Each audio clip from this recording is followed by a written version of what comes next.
Calculation होगी, ठीक है। Yes.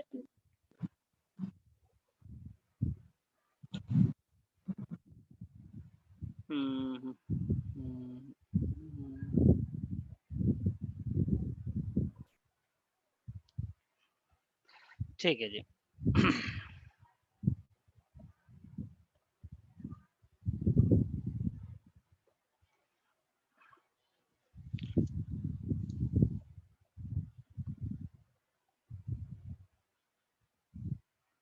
ध्यान दीजिएगा, मैं लिख रहा हूं आपके सामने, Ravi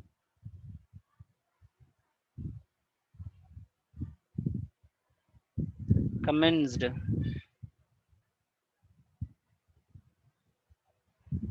business with cash rupees 50,000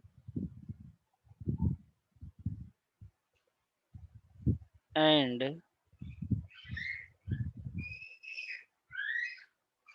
10,000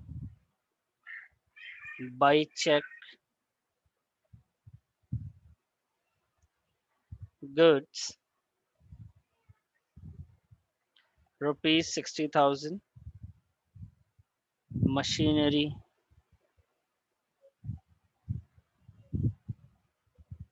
rupees 1 lakh,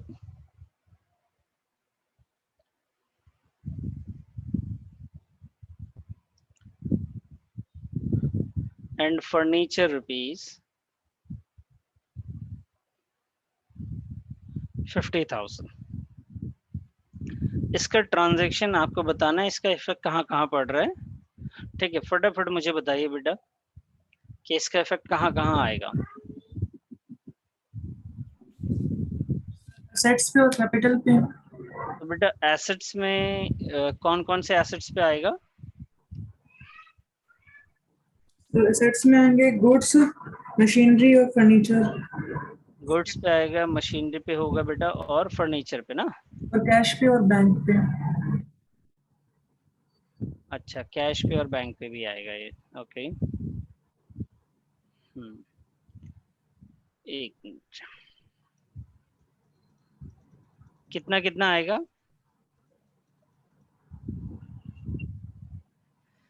आपने बोला गुड्स पे यानी स्टॉक पे, यस सर। आपने बताया कैश पे, और बैंक, बैंक में machinery, machinery, furniture. Furniture. Sir assets में तो यही होंगे। ठीक है, ये एसेट साइड हो जाएंगे, और कैपिटल ऐड हो जाएगी। और कैपिटल आ जाएगा। Very good. स्टॉक कितना बेटा? Stock 60,000। Very good, 60,000। Cash 50,000। Cash 50,000। Bank 10,000। 10,000। Machinery 1 lakh। Furniture 50,000। और ये सबको ऐड करके हम कैपिटल में लिख देंगे, यही कहना चाह रहे हैं ना? Yes sir. कितना हो रहा है बेटा? 2,70,000। 1,70,000 हो गया, ठीक है। 2 लाख हुआ ना? अच्छा 2 लाख हो गया, चलिए जो आपके हैं 2,70,000, 60, 50, 10, 1 लाख एंड 50। तो 1,50,000 और ये 70, ठीक है। ठीक है, 2,70,000 ना। Yes sir. ओके, चलिए मैं सेकंड पॉइंट लिख दूं। जी चेतना, समझ में आया बेटा आपको ये? Yes sir. ठीक। अब सेकंड पॉइंट मैं आपसे ही पूछूंगा बच्ची, आप मुझे बताइएगा। अब बेटा आप भी तैयार रहिएगा, कहीं पे कुछ ना बता पाए तो आप बताइएगा मुझे। सेकंड पॉइंट है कि 1/3 of above goods, 1/3 of above goods, ये जो गुड्स है ना यहाँ पे उसकी बात हो रही है, उसका 1/3 जो है 1/3 ऑफ अबव गुड्स सोल्ड, उसको हमने बेच दिया बेटा। कैसे? एट अ प्रॉफिट, प्रॉफिट में बेचा है कितना परसेंट? 10%। वो प्रॉफिट किस पे कैलकुलेट करेंगे? On cost. ठीक है, तो जो 1/3 ये जो स्टॉक है उसका 1/3 जो गुड्स है मैंने बेच दिया 10% के प्रॉफिट पे, एंड इसी में आगे की बात है, and half of the amount, half of the amount is received in cash, आधा पैसा जो है कैश में आ गया। क्लियर? अब बच्ची चेतना आप बताइए मुझे किस चीज पे कितना इफेक्ट पड़ेगा, आप पहले कैलकुलेट कर लीजिए और बेटा इस पर शार्प भी करके बैठिएगा। Yes. sir.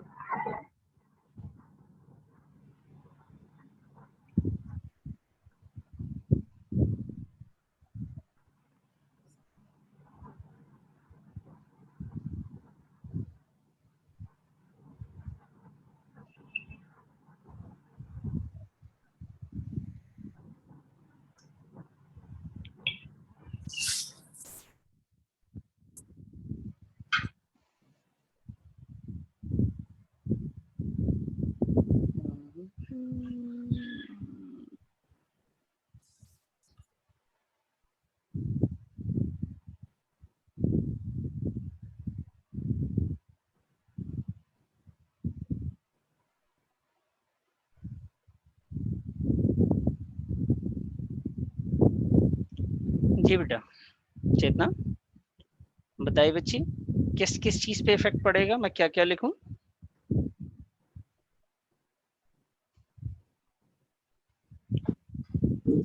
Sir, stock, जी बेटा मैंने यहाँ पे स्टॉक लिख दिया, वेरी गुड।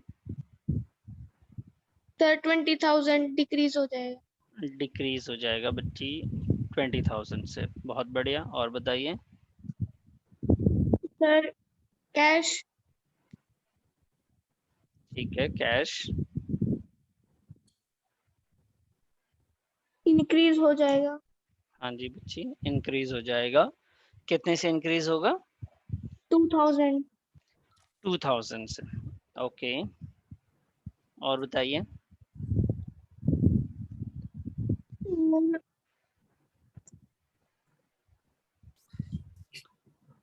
और 10,000 increase हो जाएगा।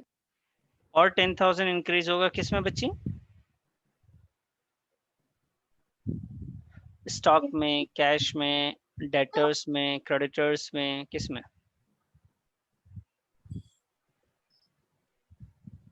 कैपिटल में। कैपिटल में। चलिए कैपिटल में कितना बताया? 10,000 ऐड कर दो ना। Yes sir. चलिए और बताइए?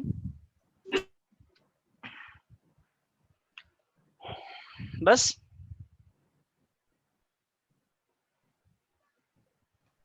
और कुछ भी है बेटा? No sir. देखिए बेटा इसमें ना शुरुआत तो आपकी बहुत अच्छी थी, एक गलती कर गई आप, ये तो ठीक था आपका, ये गलत हो गया, ये भी गलत हो गया। कैसे? मैं समझाता हूँ। आपने बोला 20,000 का स्टॉक, 60 का 1/3 हमने सोल्ड करा, तो बेटा 20,000 आप अगर सोल्ड करते हैं वो भी प्रॉफिट पे, तो प्रॉफिट ऐड होगा, 10% ऐड होगा, 20,000 का 10% होता है जी 2,000, टोटल वैल्यू हो जाती है 22,000। अब इस 22,000 के प्रॉफिट को आधा आपको कैश में मिल रहा है, आधा आपको नहीं मिला, तो जो नहीं मिल रहा है उसे अपन लोग क्या कहते हैं? उसे कहते हैं डेटर्स, और जो रिसीव हो जाए बेटा वो तो हो गया कैश। तो इसका हाफ नहीं मिला ना बेटा, इसका हाफ नहीं मिल रहा 22 का, तो ये कितना होता है? 11,000। हाफ नहीं मिला तो ये कितना हो गया जी? 11,000। बताइए बात समझ में आई? Yes sir. हाँ। अब इसमें देखिए ये जो स्टॉक था हमारा, तो स्टॉक तो आपने बिल्कुल सही बताया कि सर 20,000 से ये माइनस हो जाएगा, और डेटर्स में कस्टमर के पास मेरा हिसाब कितना निकलेगा बेटा, 11,000 रुपये। कैश मेरे पास से चला जाएगा, कितना चला जाएगा जी, 11,000 रुपये का। और कैपिटल, और क्या होगा, कैपिटल, समझ गए, और क्या होगा, कैपिटल होगा। कैपिटल हमारा बढ़ जाएगा, कितना बढ़ेगा जी, जितना प्रॉफिट होगा। तो प्रॉफिट सिर्फ कितना हुआ है, 2,000 रुपीज, तो 2,000 रुपीज हमारे पास आ जाएगा। सॉरी, कैश भी इंक्रीज होगा क्योंकि कस्टमर हमें कैश देगा। ठीक है, ये पॉइंट्स आएंगे बेटा, ये पॉइंट्स आएंगे। बात अच्छे से समझ में आ गई। चेतना एक बार बताइए, आप अकाउंटिंग इक्वेशन बना लेंगी ना, इसका अगर इक्वेशन बनाना पड़ जाए तो बना लेंगे?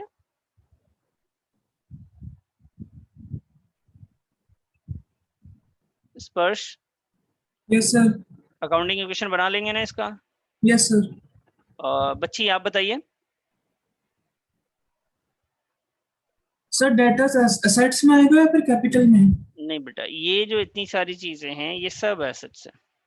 ये भी एसेट्स, ये भी एसेट्स, ये भी एसेट्स, और ये अलग से सिर्फ हमारा एक कैपिटल है। Okay sir. ठीक है जी। चेतना, मैं आपसे बात कर रहा हूँ। सर एक बार रिपीट कर दीजिए, यहाँ पे नेटवर्क इशू। कोई बात नहीं बेटा। 20,000 है ना हमारे पास, 20,000 का स्टॉक था, उसका हमने 20,000 का प्रॉफिट कैलकुलेट करा, क्योंकि 1/3 तो आपने बिल्कुल सही बताया था। उसका प्रॉफिट कैलकुलेट किया बेटा 10%, तो 20,000 का 10% होता है 2,000। 20,000 में 2,000 ऐड करेंगे तो ये हो जाता है बेटा 22,000। Yes sir. और 22,000 में से हाफ रिसीव हुआ, हाफ रिसीव नहीं हुआ। बेटा जो रिसीव नहीं होता उसे अपन लोग क्या कहते हैं, डेटर्स। जो रिसीव हो जाता है उसे क्या कहते हैं, कैश। क्लियर? Yes sir. ठीक। मैं आपसे पूछ रहा था, ये जो मैं तो सिर्फ ट्रांजेक्शन बता रहा हूं, लेकिन आप उसको अकाउंटिंग इक्वेशन में अगर प्रेजेंट करना पड़े तो आप कर सकती हैं।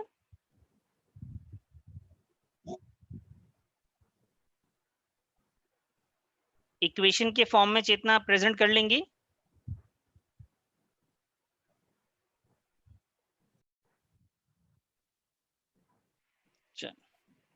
चेतना शायद नेटवर्क का इशू है आपके पास। बेटा स्पर्श मैं और दे रहा हूं, आप थोड़ा सा यस ध्यान सर। दीजिएगा। अब मैंने लिखा third point,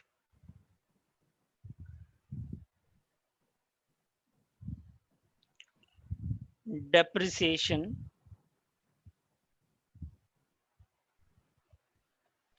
on machinery at the rate of 10% per annum, at the rate of 10% per annum। तो depreciate machinery at the rate of 10% per annum. स्पर्श बताओ तो क्या होगा बेटा इसका? सर हाँ सॉरी बोलो। मशीनरी और कैपिटल में से माइनस हो जाएगा। वेरी गुड, क्या बात है, आपने सही बताया। मशीनरी और कैपिटल से माइनस हो जाएगा।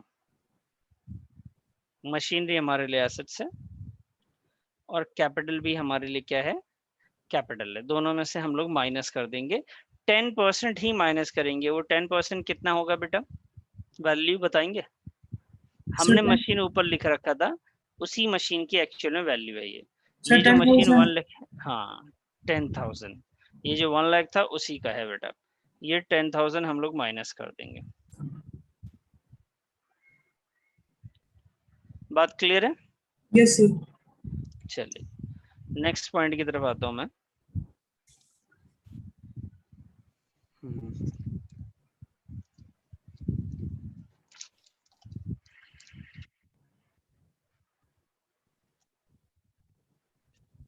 सर एक बार रिपीट कर दो। जी बेटा मैं कर देता हूँ। मैंने ना डेप्रिसिएशन लिखा चेतना, ठीक है, यस।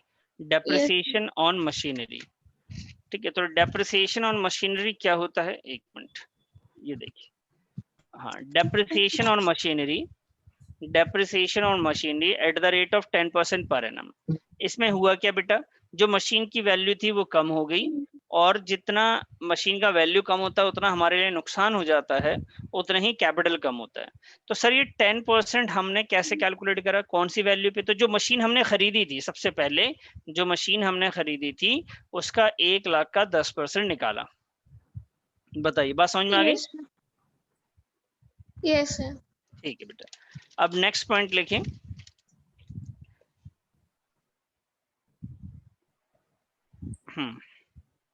नेक्स्ट पॉइंट पे आते हैं अगर हम लोग, तो लिखते हैं बेटा cash withdraw for personal use 10,000।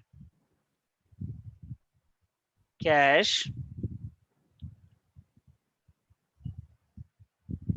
Withdraw for personal use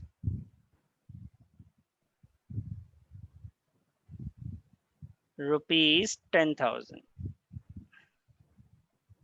cash withdraw for personal use ₹10,000।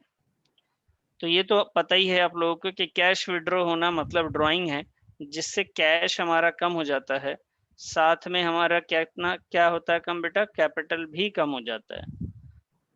Amount कितना था? 10,000, तो 10,000 ये माइनस हो जाएगा, 10,000 कैपिटल भी माइनस हो जाएगा। इसके बाद क्या है? इसके बाद है जो इंपॉर्टेंट पॉइंट है वो ये है, interest on drawings charged at the rate of 5%। Interest जो चार्ज होगा ड्राइंग पे कितने का होगा बेटा? 5% का इंटरेस्ट चार्ज होगा ड्राइंग पे। अब बताइए अब क्या करना है? तो लास्ट क्लास में बताया था कि इंटरेस्ट ऑन ड्राइंग जो होता है वो कैपिटल से ही माइनस होता है। तो इंटरेस्ट ऑन ड्राइंग पहले तो कैलकुलेट करना है, ये 5% ड्राइंग पे कैलकुलेट होगा।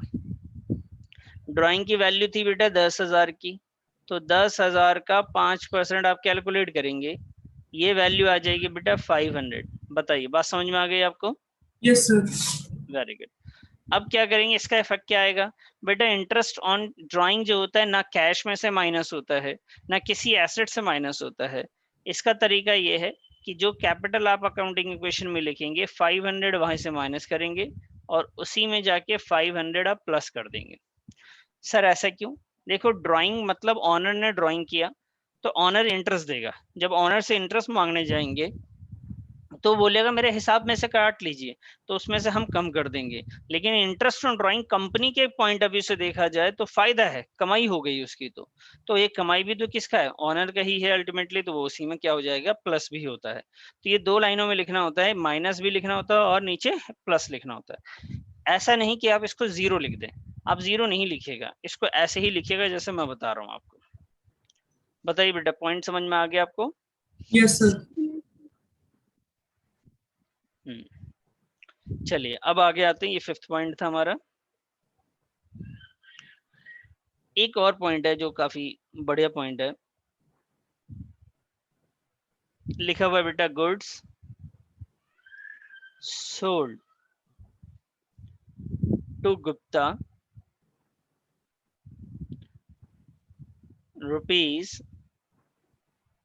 ₹10,000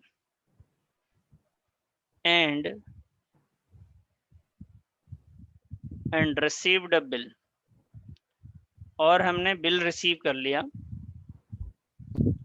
bill receivable for the same amount. ये बिल्कुल नई बात है आपके लिए, फॉर 3 months।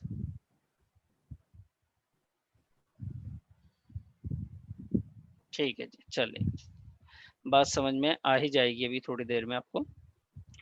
यहाँ क्या हुआ कि सामान हमने बेचा, ये बात तो बिल्कुल हजम हो रही थी, समझ में भी आ रहा था कि जी ठीक है सामान बेचा हमने। अब सामान बेचा है तो स्टॉक कम हो जाएगा, लेकिन हमने यहाँ नेम गिवन है गुप्ता को बेचा है, इसका मतलब क्रेडिट पे बेचा है, तो सर डेटर बढ़ना चाहिए।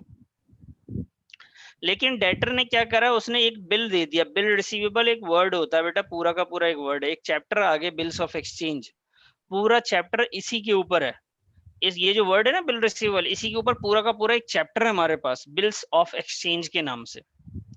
ठीक है, तो वहां पे डिटेल में समझेंगे, लेकिन आप ये समझ लीजिए कि जैसे ही हम सामान बेचते हैं और हमें कोई बिल दे दे, सामान की जगह हमें क्या दे दे, कोई बिल दे देता है, तो हमारे साथ क्या सिचुएशन आती है वो आप समझे कि जब कोई हमें बिल दे देगा तो हमारे पास सामान जो है जो हमने बेचा था वो तो कम हो जाएगा, स्टॉक जो है बेटा वो तो हमारा कम हो जाएगा, लेकिन साथ में हमारे पास स्टॉक जितना कम होगा उतने से ही बिल रिसीवेबल इंक्रीज हो जाएगा।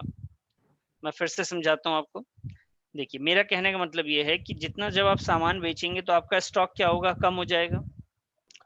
अगर क्वेश्चन यहाँ तक होता, सिर्फ इतना होता, इतना जितना आपके लिए छोड़ा मैंने ऊपर की जगह, इतना होता, तो इसका मतलब ये था कि सामान बेचा और डेटर बढ़ गया, ये था। लेकिन क्वेश्चन ने इसके आगे भी कुछ कहानी कही है, इसलिए स्टॉक तो कम होगा, साथ में हमारे पास एक और एसेट्स होता है, उसका नाम होता है बिल रिसीवेबल। मैंने एसेट्स में लिखवाया भी होगा आप लोगों को, BR, बिल रिसीवेबल। हमारे पास एक बिल रिसीवेबल इंक्रीज हो जाता है, हमें पैसे लेने हैं लेकिन डेटर से नहीं, बिल रिसीवेबल के बदले लेने। जो बिल दे रखा है ना उसने 3 महीने के बाद आइए और हमसे पैसे ले जाइए, उसको दिखा के हमें उससे पैसे लेने हैं। तो हमारा स्टॉक 10,000 का कम हो गया, लेकिन हमारा बिल रिसीवेबल हमारे पास कितना बढ़ गया। अकाउंटिंग इक्वेशन में इसको कहाँ पे दिखाना है, इसको दिखाना है एसेट्स में। इसको कहाँ दिखाना है बेटा, इसको भी एसेट्स में ही दिखाना है, कहीं और नहीं दिखाना आपने। बताइए बच्चे, ये बिल्कुल अलग था। बताइए चेतना, आपको समझ में आ गई बात? Yes sir. Very good. और स्पर्श आपको भी आया बेटा? सर बिल रिसीवेबल क्या होता है? बेटा मैंने बताया आपको कि पूरा का पूरा एक चैप्टर हम लोग पढ़ेंगे इसके ऊपर, तो मैं पूरा चैप्टर को 1 वर्ड में तो नहीं बता सकता, लेकिन मैं ये बोल सकता हूँ कि जैसे चेक होता है ना, चेक जब यस किसी कस्टमर को उधार देते हैं तो चेक लिख के दे देता है, भैया 3 महीने के बाद, उसका डेट डाल देते हैं कि 3 महीने बाद आना, पैसे आप ले जाना, मेरे बैंक में जमा कर देना चेक को। लेकिन डेट डाल के, डेट के हिसाब से हम पैसा देते हैं ना। इसी तरीके से बिल रिसीवेबल होता है। हमने सामान लिया और हमने एक चेक काट के उसके हाथ में दे दिया, ठीक है। एक चेक काट दे जिसपे डेट कितने महीने के बाद की लिख दी मैंने, उसके पे लिख दिया बेटा 3 महीने के बाद। अब अगर वो मैंने बिल खो दिया, वो चेक मैंने खो दिया, तो मुझे पैसे नहीं मिलेंगे। वो मैंने फाड़ दिया, जला दिया, तो पैसे नहीं मिलेंगे। अब जब भी पैसा मिलेगा उसी बिल को दिखा के मिलेगा। वो बिल मैं जमा करूंगा उनको और उसके बाद वो मुझे पैसा देने वाले, वो प्रूफ है मेरा, चेक की तरह, बिल्कुल चेक ही समझ लीजिए आप एक तरीके से, ठीक है। लेकिन डिटेल में हम लोग इसको चैप्टर में जाके पढ़ेंगे। बताइए बात समझ में आई? Yes sir. तो अभी एक चेक समझ लीजिए कि हमने सामान बेचा, एक चेक मिल गया जिस पे डेट 3 महीने बाद की डली हुई है, तो वो हमारे लिए एसेट्स हो गया 3 महीने तक। अब जब भी पैसा आएगा मैं इस बिल को दूंगा और उससे पैसे मैं रिसीव कर लूंगा बेटा, ये कहानी होगी। अच्छा सर, तो इसके बाद की बात मैं लिखवाता हूँ आपको, ध्यान दीजिएगा। 7th पॉइंट,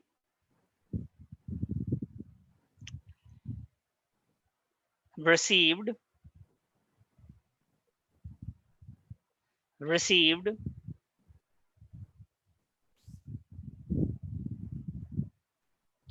receive cash या receive rupees 10,000 from Gupta. Gupta से पैसे मिल गए हमें, against bill receivable on its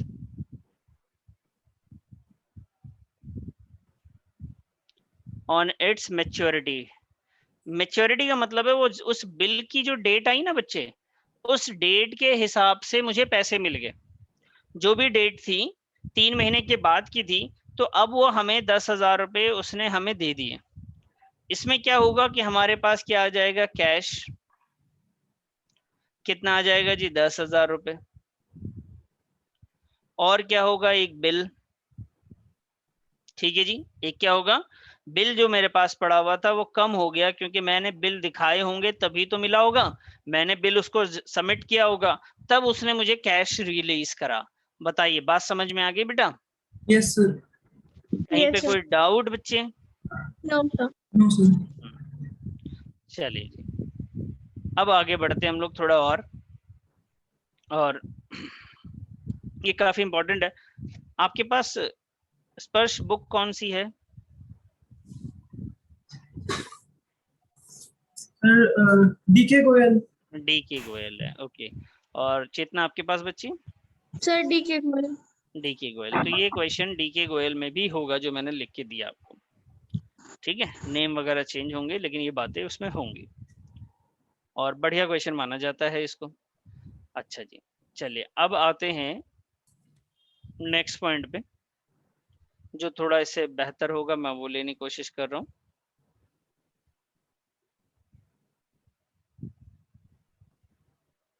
जी, सबसे पहली पॉइंट है बेटा रेंट रिसीव्ड। बहुत आसान सी बात, रुपीज 60,000, रेंट रिसीव रुपीज 60,000। अब ये कितना सिंपल है, रेंट रिसीव है तो इसका मतलब है कि कैश हमारे पास आएगा, और रेंट रिसीव हमारे लिए इनकम होता है बेटा, तो हमारे जो कैपिटल है ना वो इंक्रीज हो जाएगा। ये पॉइंट समझ में आया बच्चे? Yes sir. ठीक, यस वेरी गुड। अब आइए जी सेकंड पॉइंट पे, accrued interest rupees 500, accrued interest rupees 500, accrued interest rupees 500, 500 रुपए का इंटरेस्ट एक्रू है। अब मुझे बताइए स्पर्श कहाँ लिखूं? सर एक्रूड इंटरेस्ट क्या होता है? एक्रूड इनकम को कहते हैं ऐसी इनकम जो हमारे किसी के ऊपर बाकी रहती है, हमें रिसीव नहीं होती है, उसे कहते हैं।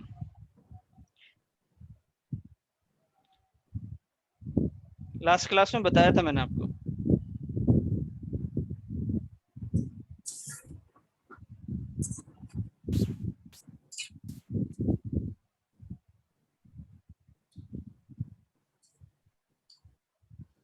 जी चेतना आप बताइए बेटा।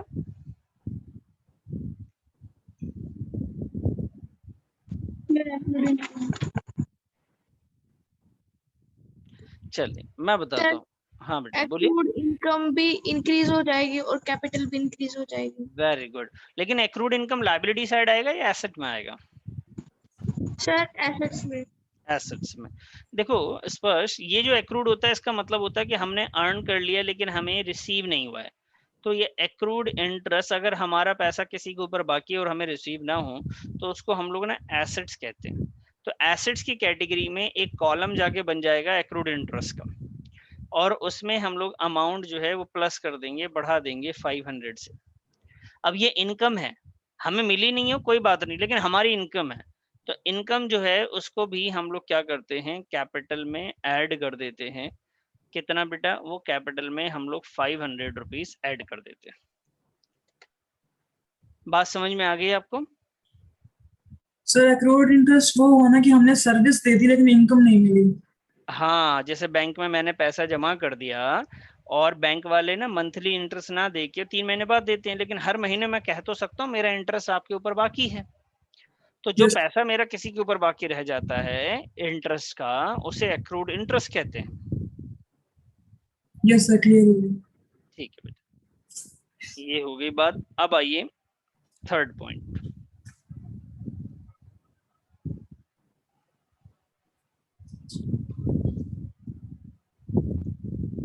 थर्ड पॉइंट है बेटा commission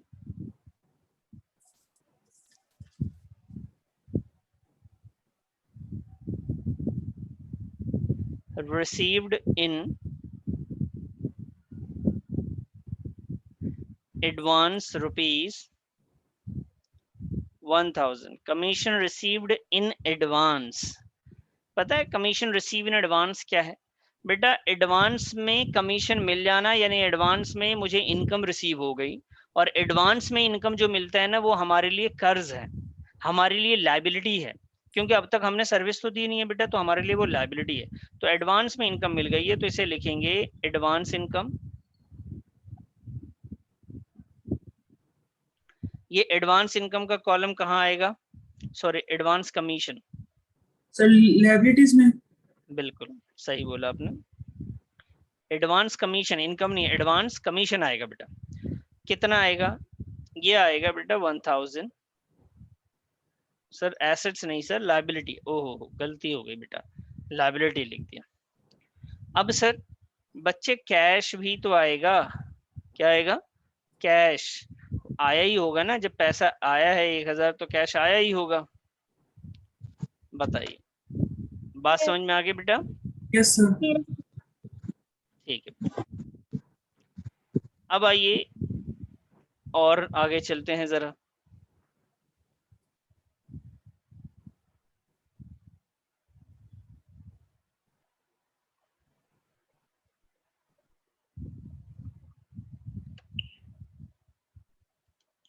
fourth point, sold goods for cash costing rupees 10,000 and credit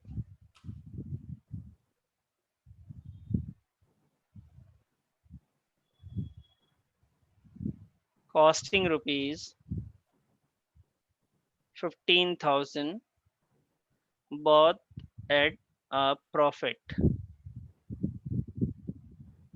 of 20%।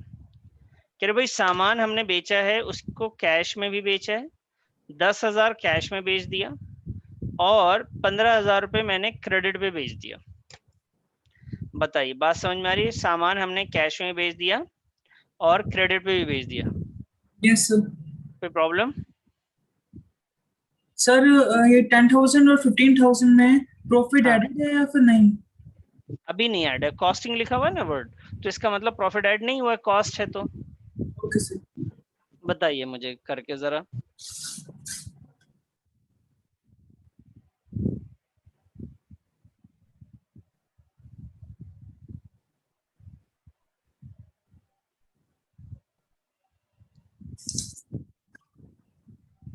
जी, क्या बताया आपने? सर 2000 से 12,000 का कैश इंक्रीज हो जाएगा 12,000 से, ओके ठीक है। और और सर डेटर्स इंक्रीज हो जाएंगे डेटर्स इंक्रीज हो जाएंगे, ठीक है, वेरी 18,000 गुड।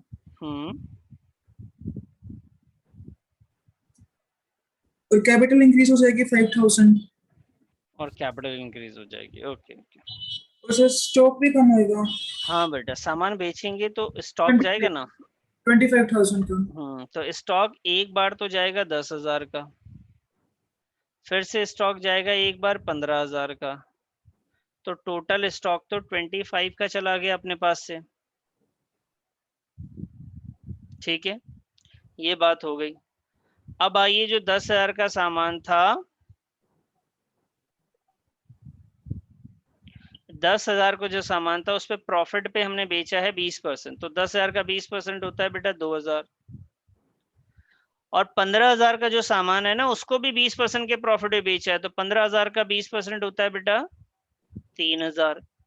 तो ये प्रॉफिट हो गए इसके, तो टोटल 5,000 का प्रॉफिट है। अब 10,000 वाला सामान जो था उस पे हमने 2,000 का प्रॉफिट लगाया, कितने में बेचा भाई? 12,000 में। 15,000 का सामान है, उस पे हमने 3,000 का प्रॉफिट लगाया, उसको कितने में बेचा बेटा? 18,000 का। तो ये 12,000 रुपये तो कैश आया, और ये 18,000 रुपये क्या हुआ? डेटर्स। डेटर्स में आएगा। तो इसी को समझना, मैं यहाँ पे लिख देता हूँ। पहले स्टॉक जाएगा 25,000, ठीक है जी, स्टॉक जाएगा 25,000 का। उसके बाद कैश आएगा, कैश आएगा सिर्फ 12,000। उसके बाद डेटर्स 18,000 का, और फिर आएगा बेटा कैपिटल। कैपिटल में प्रॉफिट ऐड हो जाएगा 5,000। बताइए। चेतना समझ में आया आपको? Yes sir. Very good very good.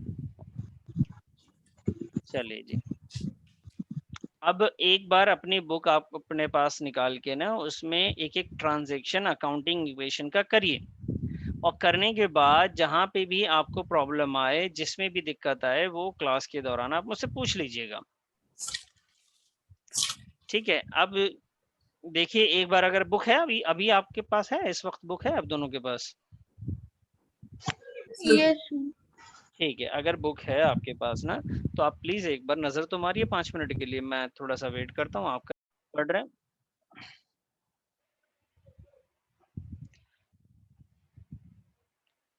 चेतना, स्पर्श, जहाँ पे भी प्रॉब्लम है बेटा आप बताइए। चेतना आप कहाँ से हैं? सर। करनाल। करनाल से। और स्पर्श तुम? Sir Panipat. Panipat.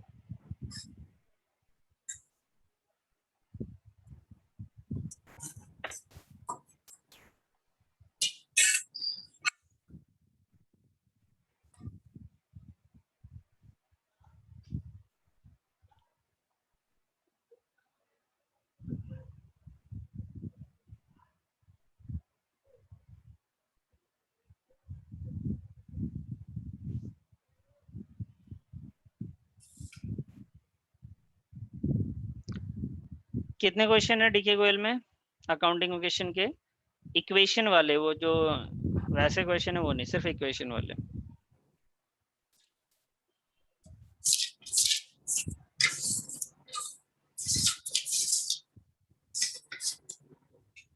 Twenty five.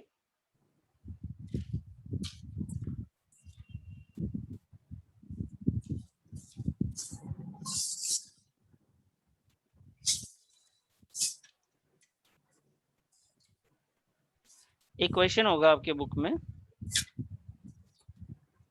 Last में देखना 25, एक बार चेक करना क्या लिखा हुआ है। सर आप कहाँ से देख रहे हो? 25 बताएं।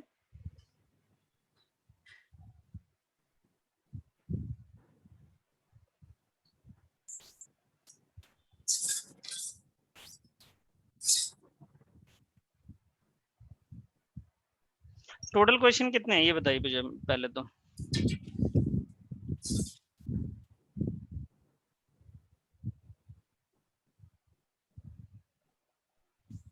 सर 36।